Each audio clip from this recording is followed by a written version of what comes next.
Welcome to our revision this morning.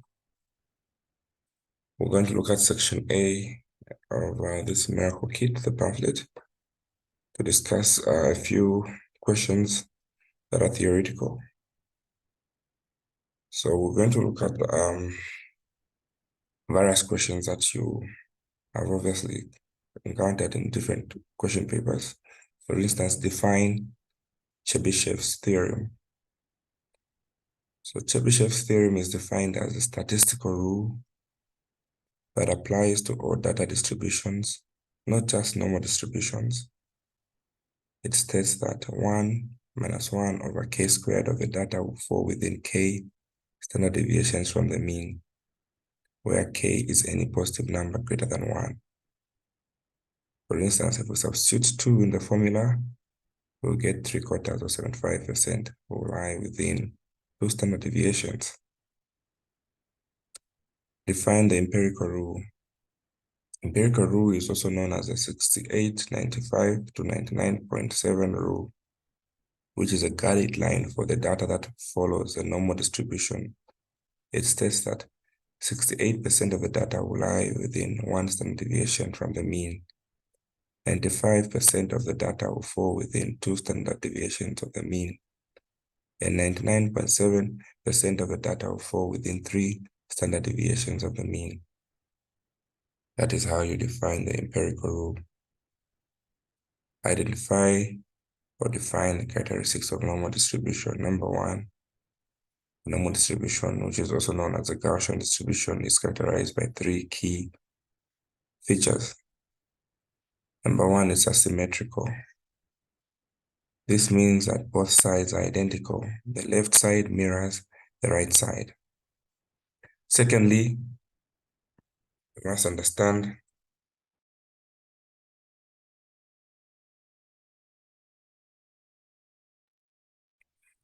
the other characteristic simply states that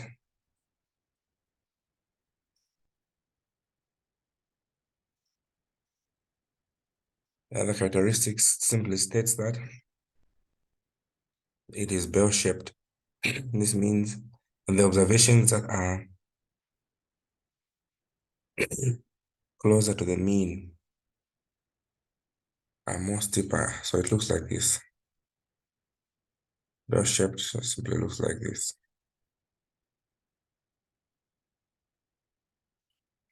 So the distribution is bell-shaped, where most of the observations cluster around the central peak. Most of the observations cluster around the central peak, and the probabilities for values further from the mean taper off equally in both directions. So, defined by the mean and standard deviation, the two parameters that define the normal distribution are the mean and the standard deviation. So the mean determines the location of the center, whereas the standard deviation defines the height and the width of the graph. So these are the characteristics of normal distribution. It's symmetrical. The area under graph is equal to 1. It is bell-shaped. The mean, the mode, the median are equal. And these tails don't touch the base. So what is the role of standard deviation, mean, standard deviation, and z-score? What role do they play in probability distribution? So the mean is the center of the normal distribution. A higher mean will shift the probability to the right, whilst a lower mean will make the distribution skewed to the left. The standard deviation is a measure of dispersion. So if we get a high standard deviation, it means our dispersion will be wider. A small standard deviation means our dispersion will be what? Narrower. The z-score also represents a number of standard deviations between the mean and the specific values according to the formula below. Z calculated is equal to x minus mu over standard deviation.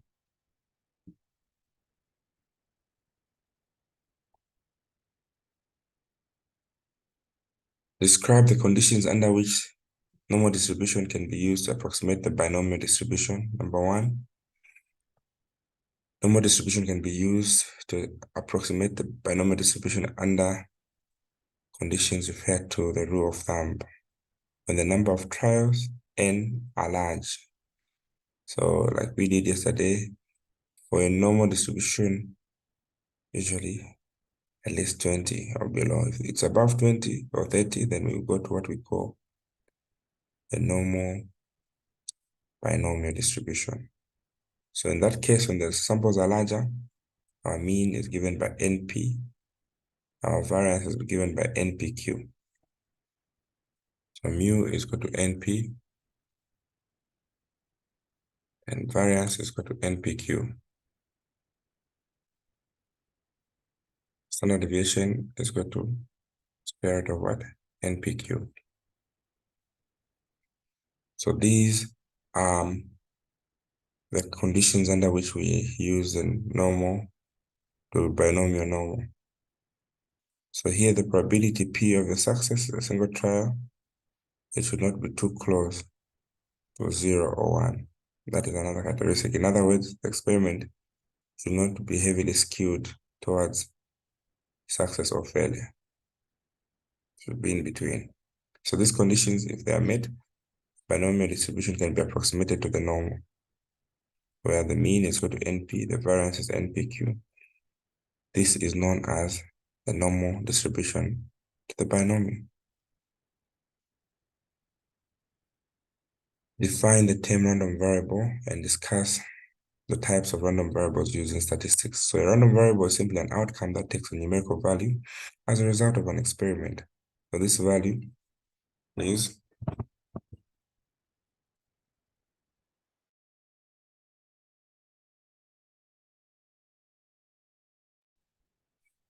this variable is the outcome that takes a numerical value as a result of the experiment. So the value is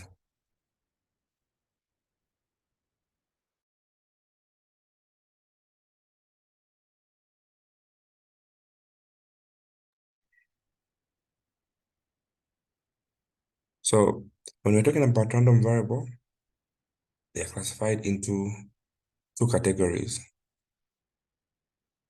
So we have what we call the discrete random variables, and we have what we call the continuous random variables. So the discrete random variables account for the outcome that we can typically count.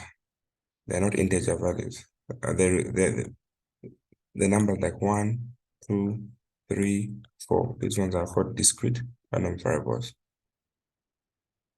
The continuous variables are numbers that are in a continuum. They have decimal points. For instance, 1.5, 2.5, 2.3. They have decimal or fractions, 1 over 2, 1 over 3. These are called continuous variables. So the random variables that are discrete, these are account for outcomes that we can typically count them. For instance, the number of scores one can have, the number of strokes that could be taken, all right, the number of students that you could have.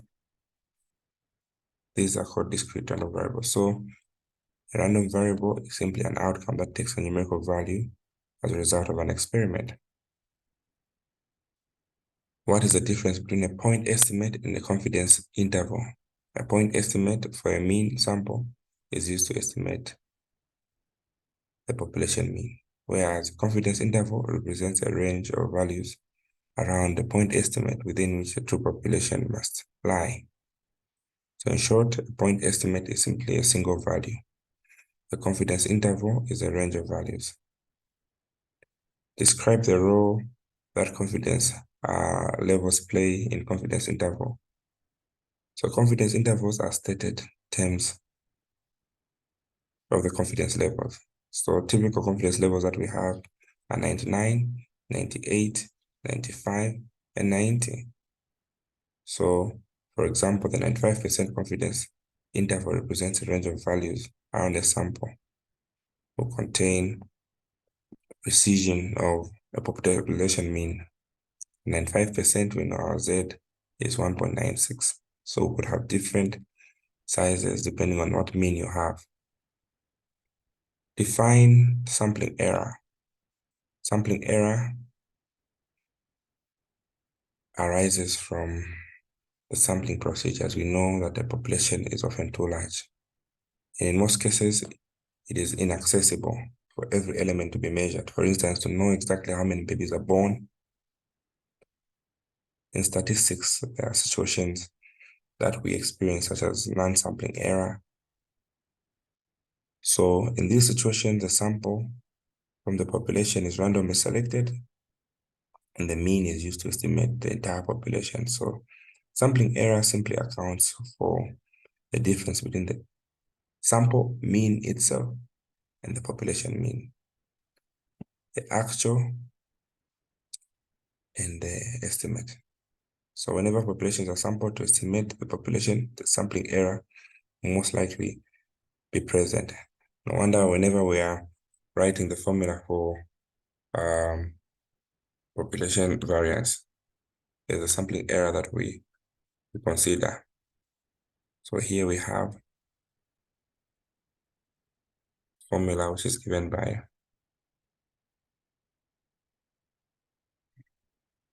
over n, everything over n. But for sampling, there's sampling error, so we usually subtract -1 there.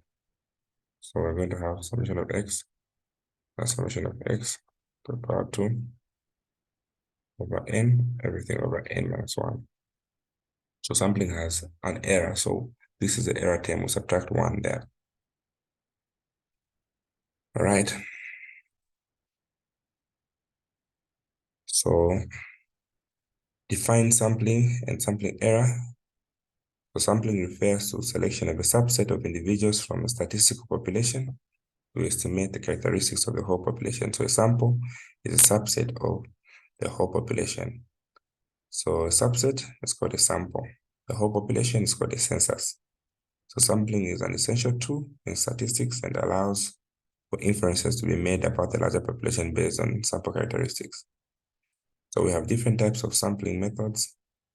These sampling methods include systematic sampling, stratified sampling, cluster sampling. In under non-probability, we have different types of sampling like convenience. We have what we call purposive. Those are different sampling styles.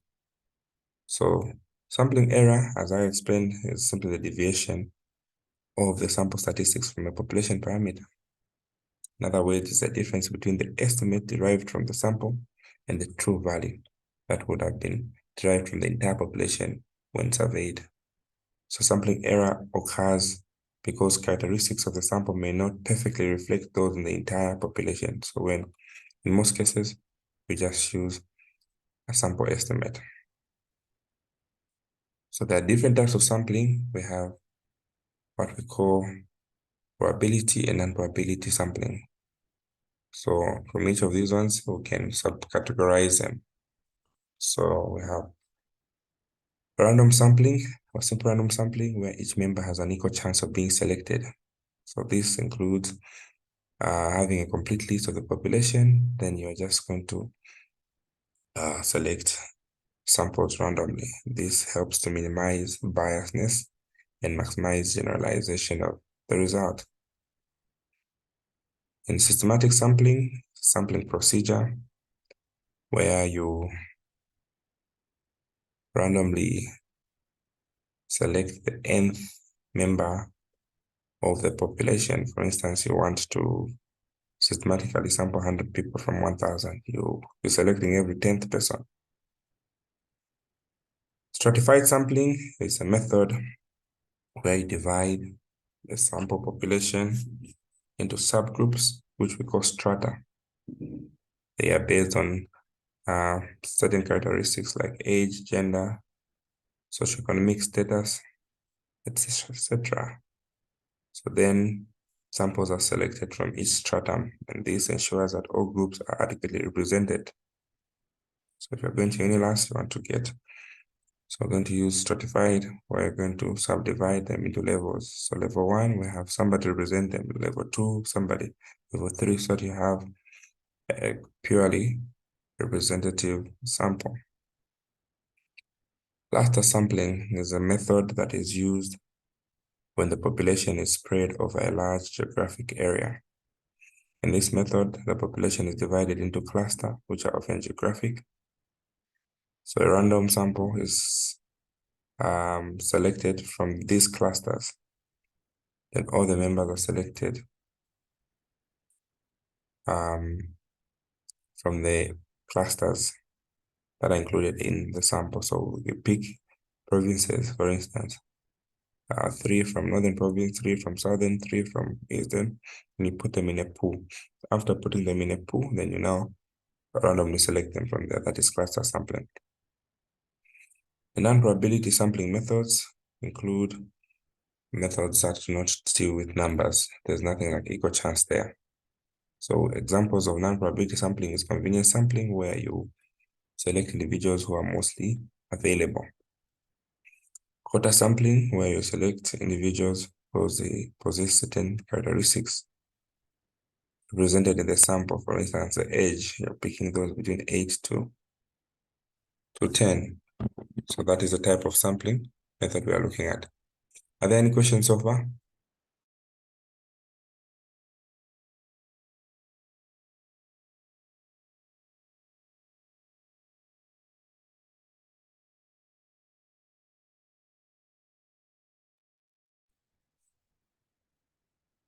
Any questions so far? All right. So we also have. Sorry, just come again on cluster and stratified. I think there's some similarities and Okay. yeah. Cluster sampling and stratified. What are the difference? Okay, to start with, we must understand that both are under probability sampling techniques and also are used to estimate the entire population. However, they differ slightly. When we're dealing with stratified sampling, we divide the population into different subgroups, which I said we call them strata. And these subgroups are based on characteristics such as age, gender, income, management level. So once you divide them into this stratum, then a random sample is drawn from each of these stratum. Here the goal is to ensure that we have representation from all divides of the entire population, thereby reducing the sampling error. So this method is useful when we know that the population is very diverse and want to ensure that everyone is accurately represented. On the other hand, when you're dealing with cluster sampling, the population is subdivided first into clusters. Like I said, usually geographical. We can look at districts, provinces, schools, neighborhoods. Then after we subdivide the entire population into strata, into clusters, then we randomly sample, a random sample of the cluster is selected. So all the individuals that are chosen in the clusters are included in the sample. So this method that we use is used when the population is also wide over a geographical area. It is not usually practical or cost-effective, but it is used in sampling.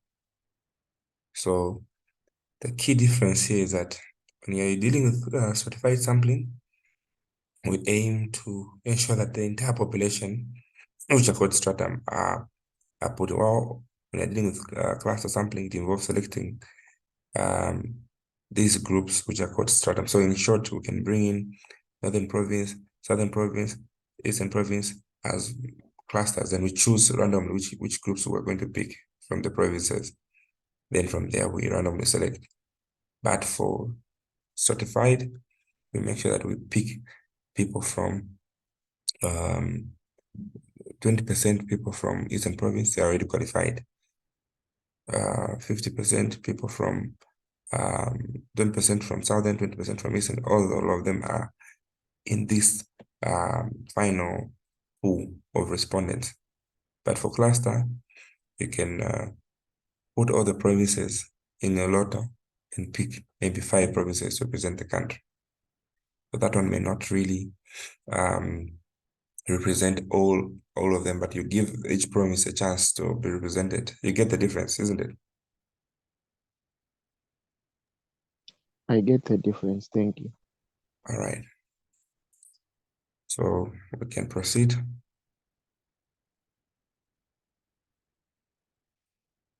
Identify the implications of central limit theorem on sampling distribution of the main mean. So central limit theorem is a fundamental theorem in statistics because it has significant implications for sampling distribution of the mean. So here are the implications. Number one, the shape of the distribution. So regardless of the shape of the population, the sampling distribution of the mean tends to become more like a normal distribution as the sample size increases. So this is true even if the population distribution is not normal. In practice, a sample of 30 or more is often sufficient to approximate a normal distribution.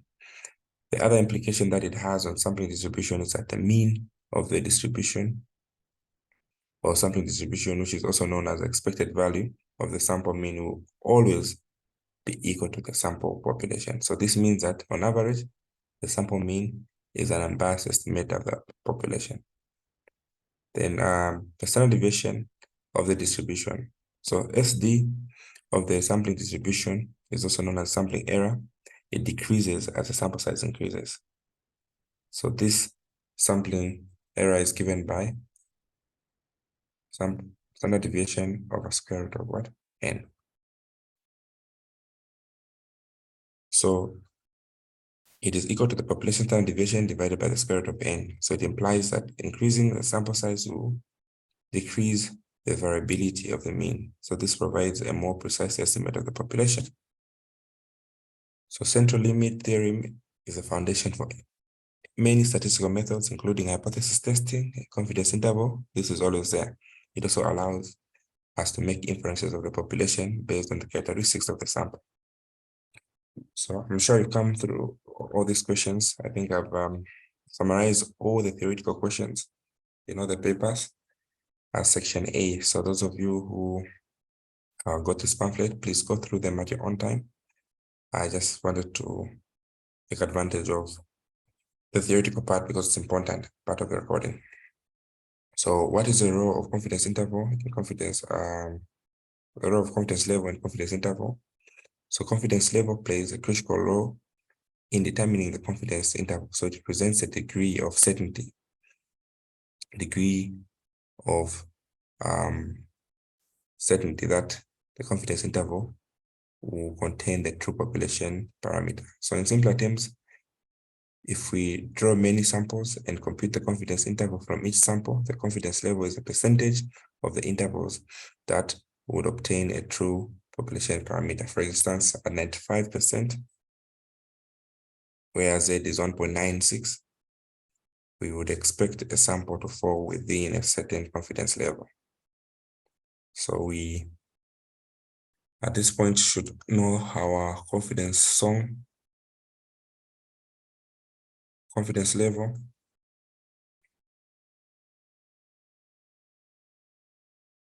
is the opposite of significance level, which is our alpha. We get the Z. So we have 99%, 98%, 90%, and 5 and 90. Can you help me with the significance levels of these ones here? What is the significance level for 99?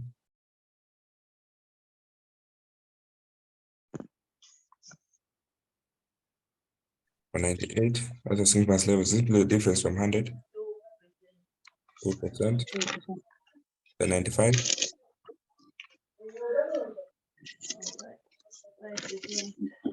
The 90? Then 58. Then what is the alpha for 1%? 0.010. 2%? 4%? 5. All right. So those are our alpha. We divide this by 100. Then to find the Z values here, we use the formula 1 minus alpha over 2. Then we read it from inside the table. So 1 minus alpha over 2. Then we read from inside the table. So if we divide alpha over 2, this one will be 0.025. Then you subtract this from 100, or from 1, we're going to get 0.975. So you need to go inside the table to look for 0.9750. So when you go inside the table, 0.9570, you find it here under 0.9, under 1.96. So the Z is 1.96. That is how we get the Z. 1.96.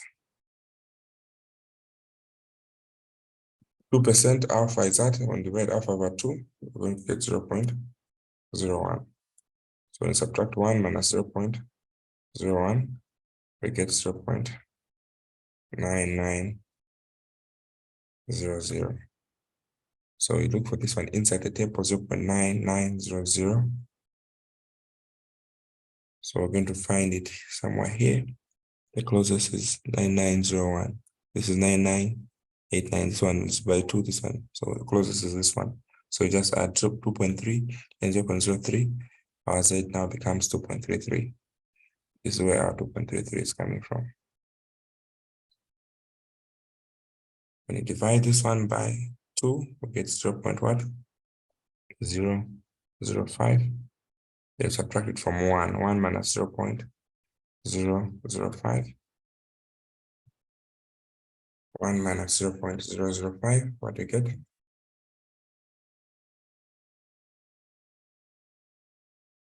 We get 0.9950. So you go into the table, 9950, you find it under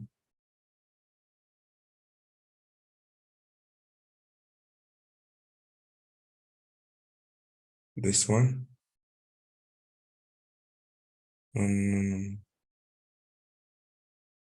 We're looking for what? 0.9950. It's found on 2.58. 2.58, yes.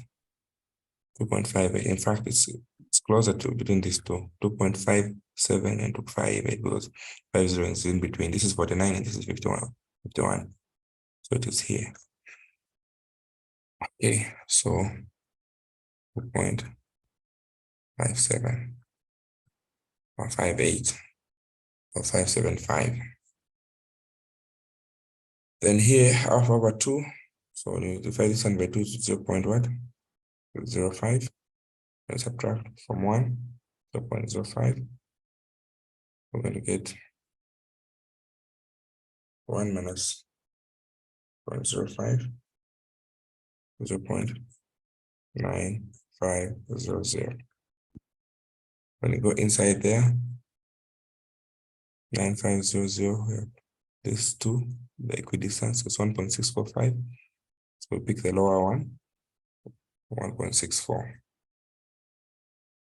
Okay, so looks like it's always picking the lower one. So maybe let's move with that. But the most precise is 1.75 and 1.645. Just add the 5 at the end. All right. Are we together so far?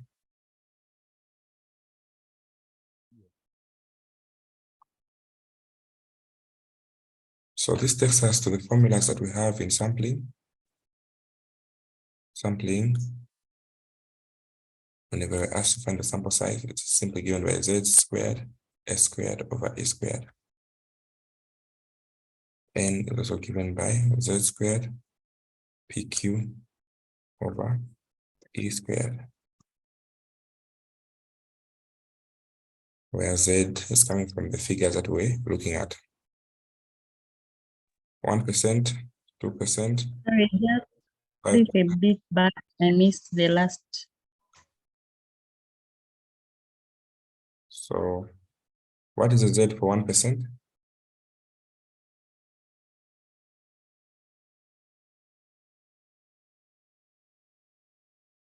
258. 2.5775. About 2%.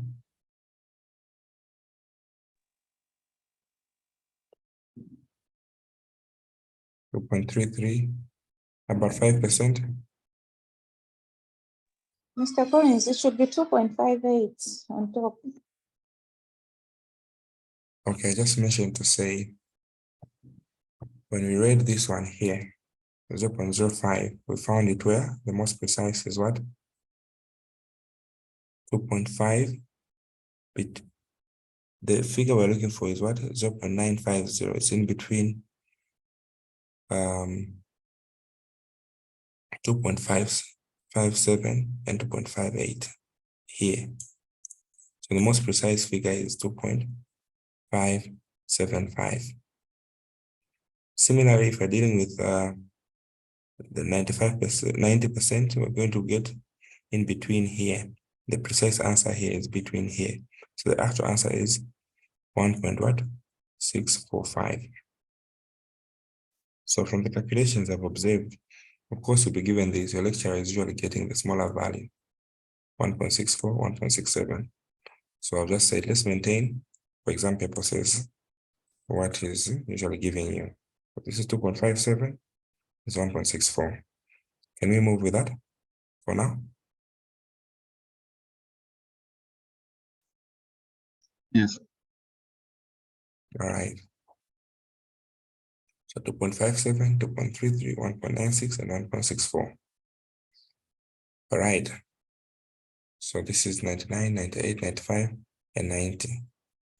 Okay, are we all together at this point in getting the Z values?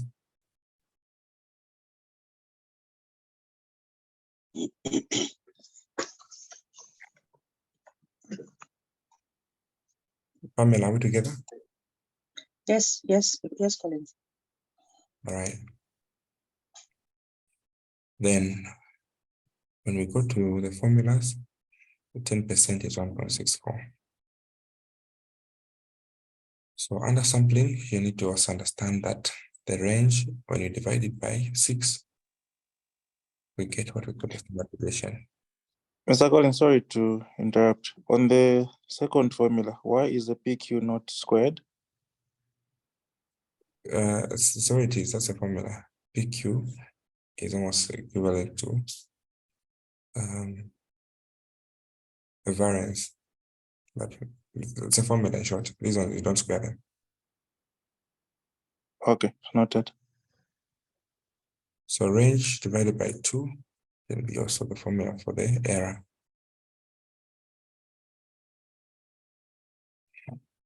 You must understand that the standard error is simply given by what? Standard deviation of the square root of n. The symbol for standard error sometimes is given by this.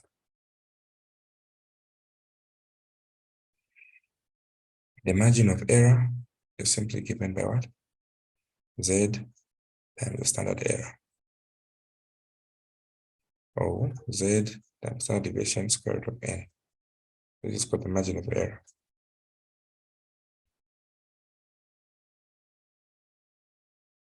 Okay. Then confidence interval, simply the mean plus minus the margin of error. Or the mean is simply plus minus Z, standard deviation over square root of n. It's the same thing.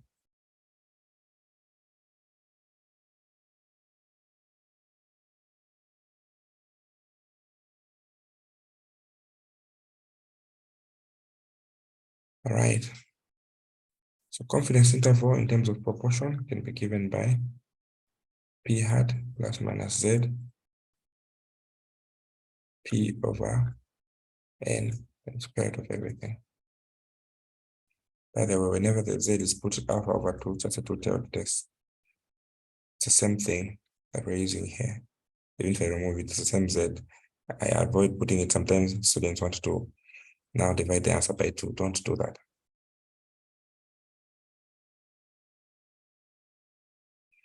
So if you're asked to find a 95% confidence interval for a mean of 10 and standard deviation of 12 and sample size of 36, confidence interval at 95% we know is 1.96.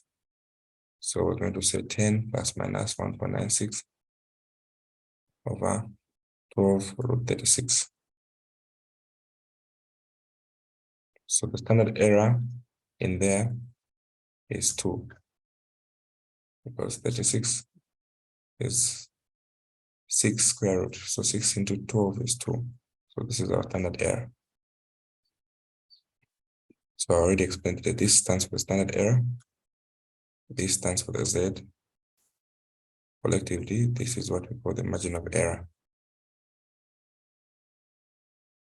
So our margin of error in this case will be what? 3.92. So the lower bound will be 6.08, comma, 13.92. So this is our confidence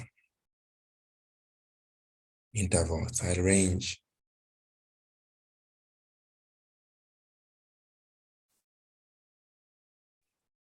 We are asked to say the minimum value of a figure is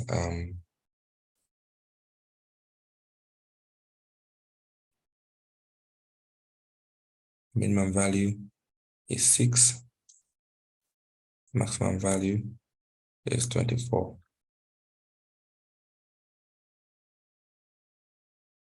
And we are told that our alpha is 0.02.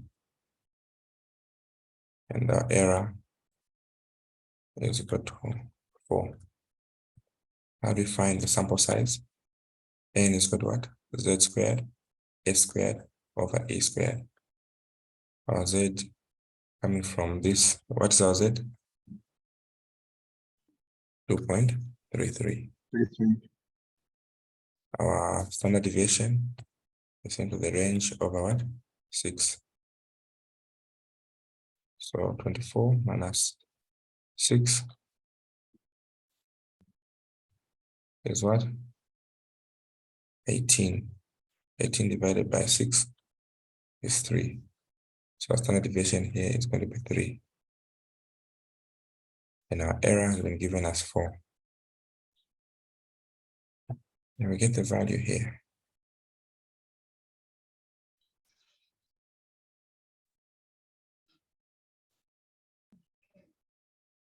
What do you get?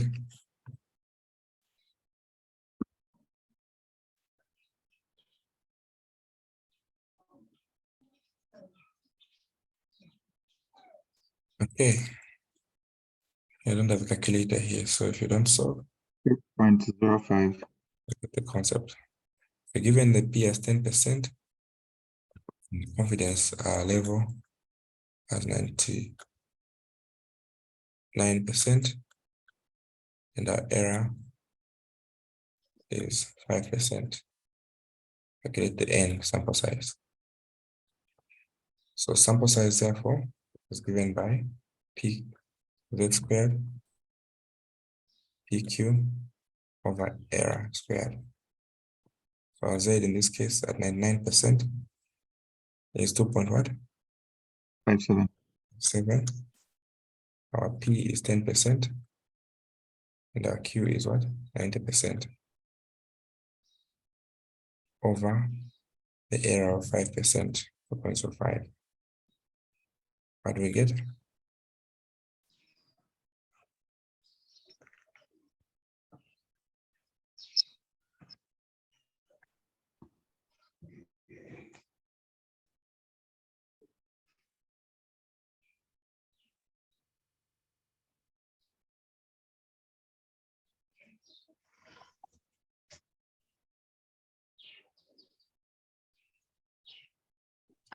225. Okay. 225. That is our sample size. Okay, so I'll take you to the pamphlet. Let's try to look at this question here.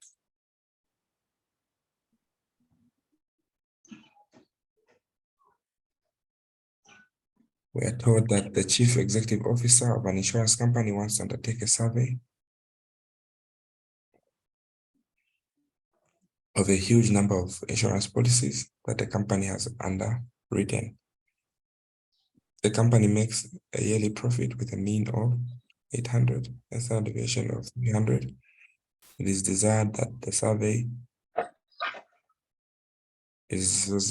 survey must be large enough to reduce the sampling error to not more than 1.5%.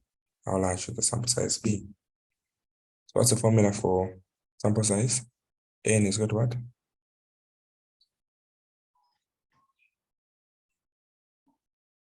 Z squared S over A squared. But do we have any Z in this case? No. So we cannot use this one. The formula for sampling error, who remembers the formula of sampling error? Standard deviation over square root of what? Okay. So we're given here our standard error is 1.5, so 1.5%. Our standard deviation we have is 300. Our N we don't have, that's what we're looking for. N.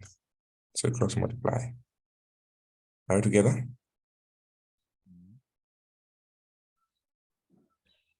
We cross multiply. So when you cross multiply, we're going to have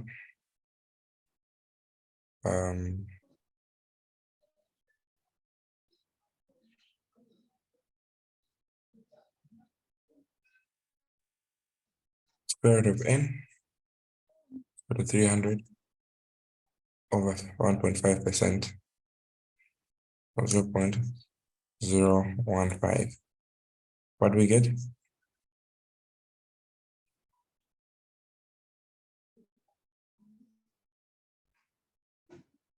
$20,000. Pardon? 20,000. We're going to get 20,000. Maybe mid here. So we're given the question. Let's go step by step. I don't lose anyone. So the CEO wants to undertake a survey. The company makes a yearly profit with a mean of what? 800. So what are we given there?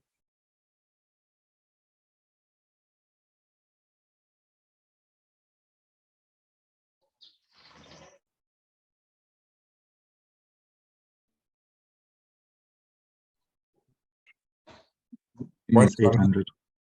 mean is 800. What else are we given? Yeah, standard deviation of 300. Standard deviation of 300. What else? Standard error of 1.5%. Standard error of 1.5%, which is 0. What? 0.15. What else?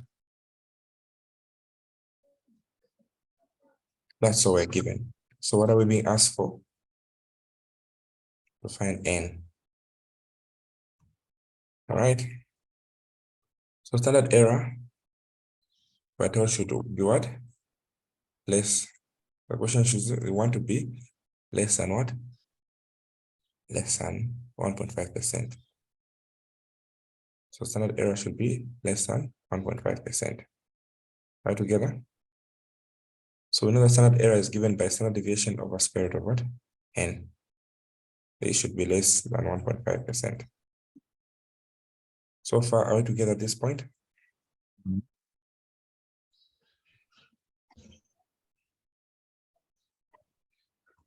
So should be less than 1.5% of the what? Of the population mean.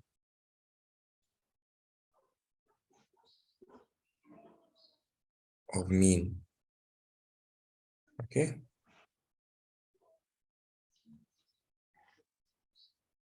It's less than 1.5% of the mean. So what is our standard deviation here? We have a standard deviation which is 300. Our n, we don't know, but this should be less than 0.015 of the mean of 800. So we cross multiply, 300 should be equal to, what do you get when you multiply here?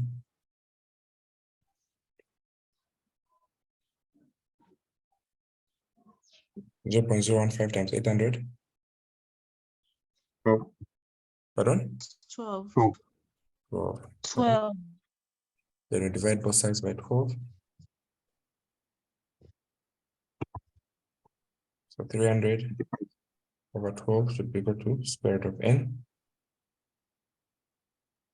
Which is 25. So 25. So 25. To get n, we square on both sides. 5.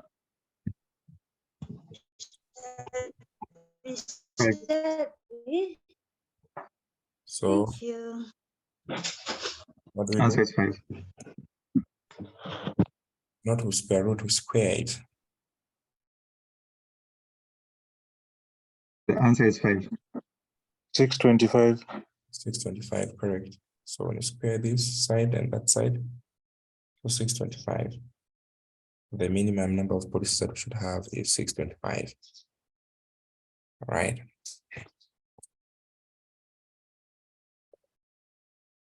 Are we together?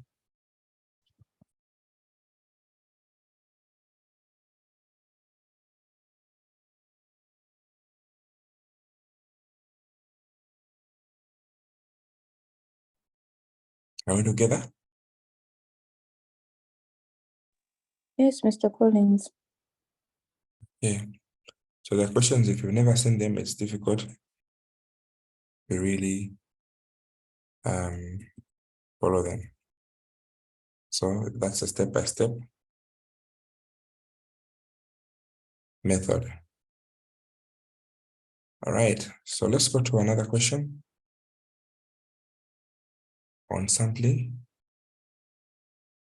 Let's go to another question on sampling.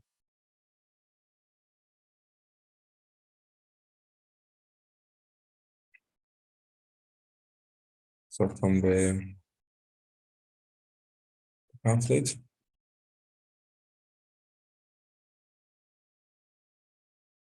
we'll pick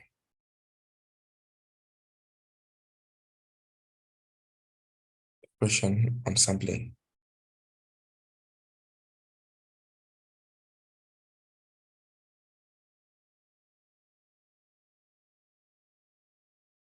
Whilst I'm looking for the question, I can think of any question from what I've discussed so far.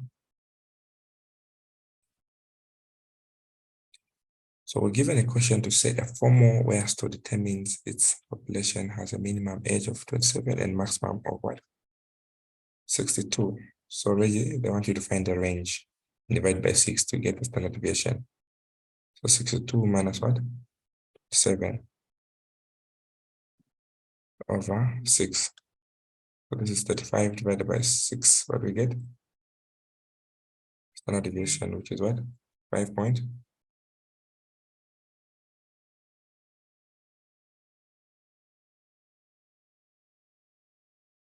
5.83. 833. And what else are we given? 90% confidence interval. So 90. Tell him don't give us this, we already know this. So 1.64. at 90%, our Z is what? 1.64. So, all right. What else are we given there? The error is 1 year. So E is equal to 1. So let's calculate this. The N sample size given by what? N is what? Z S over A squared. So here Z is what? 1.64. Our standard deviation is 5.833 over 1 squared. And compute that. 1.6. 91.5. We're going to get 91.5. So our estimate sample size will be what? 92. All right.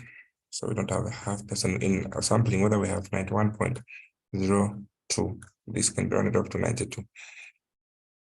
Because this one cannot be a person completed as one. All right. If you're not sure, just leave it here. Our N is there. Without any complications, you get a full mark. Then we go to confidence interval. So we're told that we have a sample of 20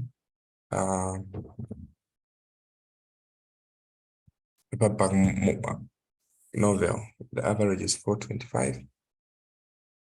And assume the page number is normally distributed with standard deviation 92.8. Construct a 95% confidence interval. 95% confidence interval is 1.96. So we have the mean plus minus Z, standard deviation over root N. So our mean is what? 425.1. Our Z is 1.96. Our standard deviation is what? 92.8. And our N is what? 20. The rest you know what to do. You always start with the lower bound, comma upper bound. So when you complete that very well, the values should be between 384.43 and 465. So this is your confidence interval. So you can comment to say we are 95% confident that the true mean will lie between 84.43 and 46.58, around the mean. You get your marks there. Please don't lose marks on sampling.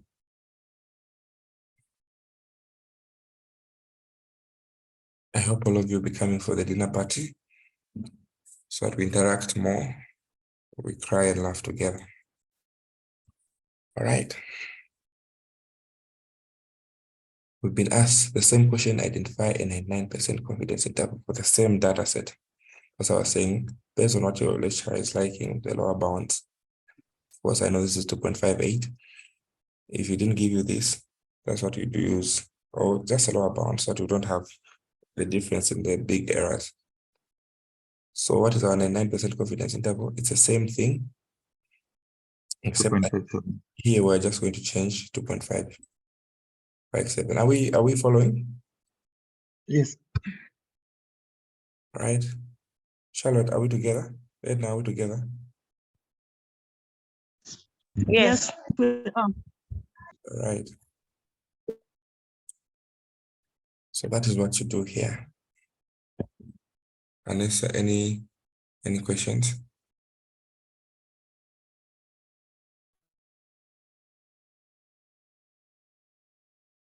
Okay, so we can also go to this question here. Calculate the minimum sample size needed to identify a 98% confidence interval, assuming a margin of error of 52. So N here is got what? Z squared, S squared over E squared. So what is our Z? 2.33. All right. What is our error? 52. And what is our standard deviation? It's coming from this question here. Standard deviation is 92.8. So this is 92.8. So you calculate here. So we're going to have 2.33, 92.8, 52.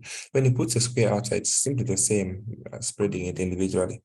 Please don't get confused at this point. So you're going to get your sample size as what? 17.290. I said, even if this is smaller than 5, the nearest is how many? So we round up 18 books. All together? Yes. I want you to enjoy this exam paper this year, please. I want to see you Yeah. at the next level doing POM and corporate finance. The higher you go, the cooler it becomes. Right. Are there any questions?